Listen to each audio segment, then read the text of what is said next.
Hey, it is Evan Ebert here. I've got a brand new series of videos that I want to share with you, and I'm going to kick things off right here. I really hope you enjoy it.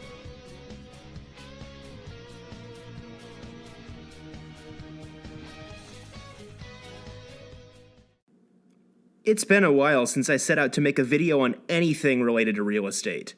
I will take that as a good sign that I've been busy, but it also felt like a sign that I had really ran dry on great ideas for videos.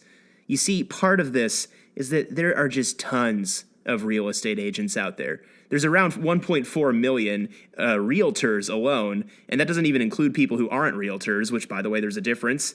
And a lot of them are kind of telling you the same stuff. The market's hot, this house is good, that house is bad, here's how to get top dollar, here's how to be an overnight real estate investor millionaire, and you just don't want to hear the same stuff 1.4 million times, do you? I don't. So once I had that realization, I sort of ejected myself from creating any new content for a while. I did not want to just be a parrot with a real estate license saying the exact same things as everybody else. I thought I could do something different, something that would be fun. But I didn't really have any idea what that was until recently I had an idea, and I thought that I had been hitting things from too factual of an end. Facts and facts, and life has enough cold hard facts as it is. So what if I were to do something fun instead? And with that, I'd like to introduce you to a new series that I will be working on, which is going to be called Fictional CMAs, or Comparative Market Analysis. Seeing real estate agents show you the value of a $5 million house that you may never afford might be kind of depressing. So what if instead I showed you a house that the only reason you can't afford it is because it doesn't exist? A fictional house. A house known in pop culture.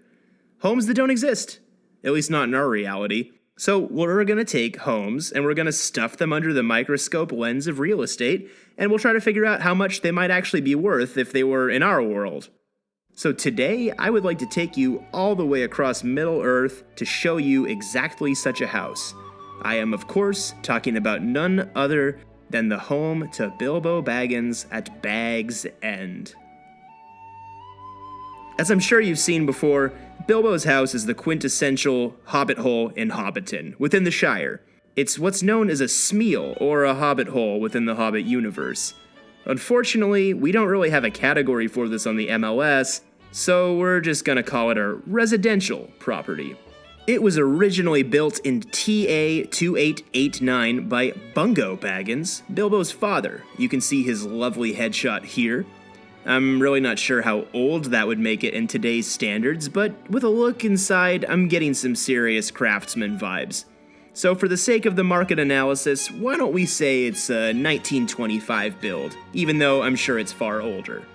Now, as we look at Bilbo's house, I want to say that we're primarily going to be looking at his house as it's depicted in Peter Jackson's 2012 film, The Hobbit, An Unexpected Journey, mainly because it's everybody's most immediate frame of reference, and it's a little easier than trying to decode its description in the books. Also, it is worth mentioning that you can actually visit this movie set, which bills itself as a faithful recreation of Hobbiton. It's all the way down in New Zealand, but I'm sure it would make for a really memorable adventure. I'll happily put the link in the description. Moving on here, let's get an exact look at the square footage of Bilbo's house. So take a look at this floor plan layout. Bilbo has himself an expansive rambler here. It looks like it's only one story, within the ground and the hillside.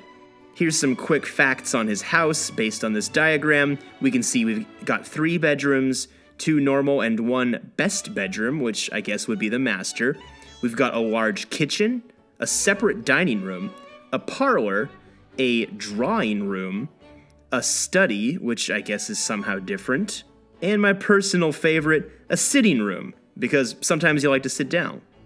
And taking into account the square footage of this place with our handy map, it looks to be about, roughly 140 feet long and about 20 feet wide. I'd say that would make it around 2,800 square feet if we don't think too hard about the wall space itself. And do bear in mind, hobbits are supposed to be about 3'6" on average, so this is even bigger than you would think it is for a small creature. So we're making good progress. Bilbo has a vintage, 2,800 square foot, 3-bedroom rambler atop Hobbiton with an unrivaled view. Some of the other amenities to look at appear to be Bilbo's lovely 2 gardens, sitting areas, and an amazing view. And I'd say that's probably enough information for us to start a CMA for Bilbo. Since we don't have any other comparable properties to look at in the Shire, I am just going to compare this to Seattle. Let's see what comes up. Okay, so we've set some search criteria here. It's a fairly specific type of property, since you don't see loads of old homes that are this size and all one story with such a great view. But here's what we've got. It looks like there's 8 similar listings in Seattle. You can see this one here looks a bit like Bilbo's from the outside. It's well landscaped, very nice and green. But it could be Photoshopped too, you never know. And all of these have sold within the last 2 years.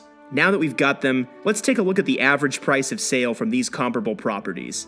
This number is $987,156. To get even closer, we can look at what Bilbo's Hobbit hole would be if we judged it based off of the average price of square foot.